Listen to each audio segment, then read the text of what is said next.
My name is Mike Spalla. I'm a brigade chaplain here at Fort Benning, Georgia. My friends and my soldiers, they call me Chap, Chappie, Padre, Father, just about everything under the sun. A chaplain is supposed to nurture the living, care for the wounded, and honor the dead. You'll have strangers come up to you, and they will want to share their hearts. And that's part of my job, is being ready in and out of season to listen to them and often be able to pray and encourage them. Chaplain Cheney has been kind of my sage counsel. The last year I have been in the Army.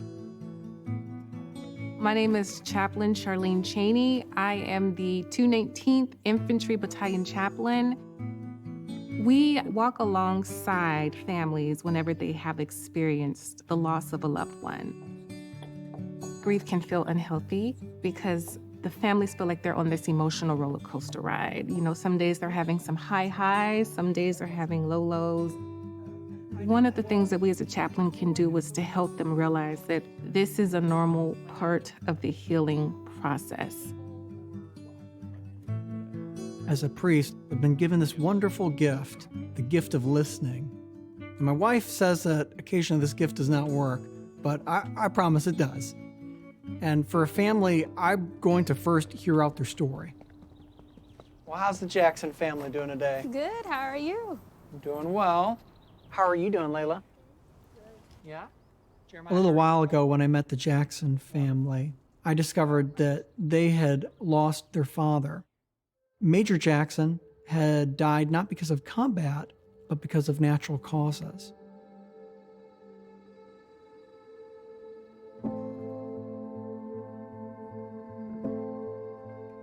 My name is Keisha Jackson. I have 3 wonderful children. Jeremiah is very quiet. He keeps to himself. Layla is all over the place. She is a special little highlight in this house. And Carter has a really calm, cool, laid-back personality. I've explained to my children that although their father is not here, they will always have a special connection. This is a family I pray for every night. And I was able to sit down with them now several times, see where they are in the grief process, and also be able to suggest some things. Did you get that children's Bible? I did. Oh my goodness, we love it. Yeah? We You actually tried it? use it every night. We have Okay. incorporated it into our nightly prayer. Really? It is pretty awesome. We pray together every night. I think it helps us to sleep better. It helps us get through the day. Now I lay me down to sleep. I pray the Lord my soul to keep. For those who are non-religious, pull out a story that gave you solace and comfort when you were young. Sit down and read it with them. Don't be thrown off when you do the bedtime story, you put them in bed, and an hour later, they're up again and they're scared to death. Take some time, refresh yourself, then go grab your child, help them reset. Try to introduce, even if it's just once or twice a week, a period of reflection in the morning. We all need time, but if a family is not intentional at grieving, time will not heal that wound. Start small. Start small and don't be afraid to fail. I think it's important for the parent to understand that even though we have processed that our loved one has transitioned, our little one still might be struggling with trying to figure out what exactly does that mean. And because they are struggling, they might bring it up at a time that we feel is inappropriate or that we're not emotionally ready to address it. Sometimes the kids come to me and they have questions, and I don't always have the answers. So I will tell them that I don't know, but I do not always have the answers, and that's okay. One common issue that families bring in the aftermath of the death of a loved one is the children are acting out and they don't quite know what to do. As a parent, you're feeling kind of overwhelmed in the grief that you're experiencing and feeling like a failure. Stop. Time, space, reflection. Find some places in your life where you can put these things into action. It's simpler than you think. Well, what made you draw a heart? Because Dad. Because of Dad? Today, Carter drew a picture. There were 4 hearts for myself and the kids, and he had one big heart there that was for his father. The Army is all about ceremonies. It's all about rituals. It's all about tokens. All of these things can be helpful to a family and to children of different ages. To be able to have a picture of that man and his buddies.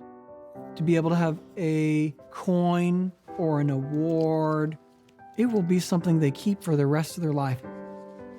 Did you miss your dad? Does this help you to remember him? Was this his award? Mm-hmm. It's another award where he received a medal. We have an area that we go to in our home to just remember my husband, and it has his boots and his helmets and just personal items that belong to him. We look at photos, we look at videos, we sit and talk. Think about Dad. That's my favorite. Why he never told us he been with a llama? I think it's a camel. Look at this one.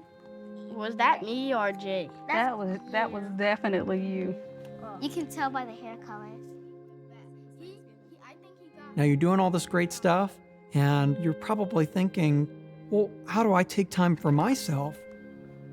For most parents, it's probable that you grew up in a world where it was not okay to grieve openly. And I want you to know that vulnerability is health, but vulnerability in a safe space. The grief definitely comes when it comes. I've explained to my children that it's okay to have a moment. Those moments come and they go, and there's no wrong way or time or specific place that you have to grieve. I would encourage parents to put on display authentic emotion for their children, because the truth of the matter is the child knows that the parent is experiencing an emotional ordeal with or without the tears. Find 1 or 2 good friends. If you have a family that supports you, talk with them.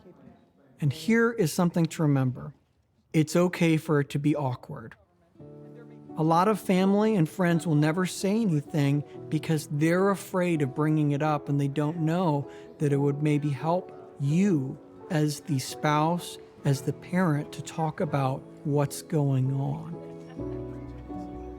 Grief waits for you. So if you don't make time to deal with your grief now, you're going to be dealing with it sometime in the future. And usually when you deal with grief in the future, it's compounded. And so I always encourage families to be patient with themselves and others and remind themselves that we are in the process of not thinking timelines, but we're thinking lifetime. What I would want other families that are going through the same thing to know that it is okay to accept help. You don't have to do it alone. It is why I joined the Army, to be able to take care of families.